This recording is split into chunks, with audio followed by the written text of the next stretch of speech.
कराग्रे वसते लक्ष्मी करमध्ये सरस्वती करमूले तु గోవింద ప్రభాతే కరదర్శనం.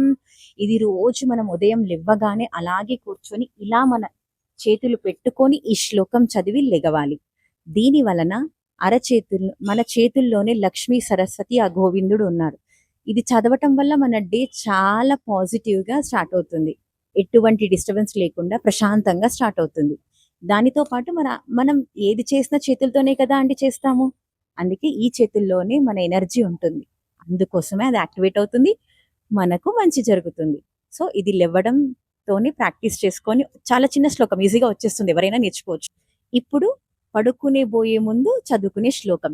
రామం స్కందం హనుమంతం వైనతేయం వృకోదరం శయనే హ్యస్మరే నిత్యం దుస్వప్నం తస్య నశ్యతి. అంటే దీని వలన ఎటువంటి చెడు కలలు రాకుండా ప్రశాంతంగా నిద్రపోవచ్చు అని అర్థం. మార్నింగ్ ప్రశాంతంగా లేవాలి అంటే కరాగ్రే వసతే లక్ష్మి. ప్రశాంతంగా నిద్రపోవాలి అని అనుకుంటే ఎటువంటి చెడు ఆలోచనలు లేకుండా మన మైండ్ కూడా ప్రశాంతంగా ఉండాలి అని అంటే రామం స్కందం. ఈ 2 శ్లోకాలు చాలా చిన్నవి. ప్రాక్టీస్ చేసి రోజు చదవడం అలవాటు చేసుకోండి. హరే కృష్ణ.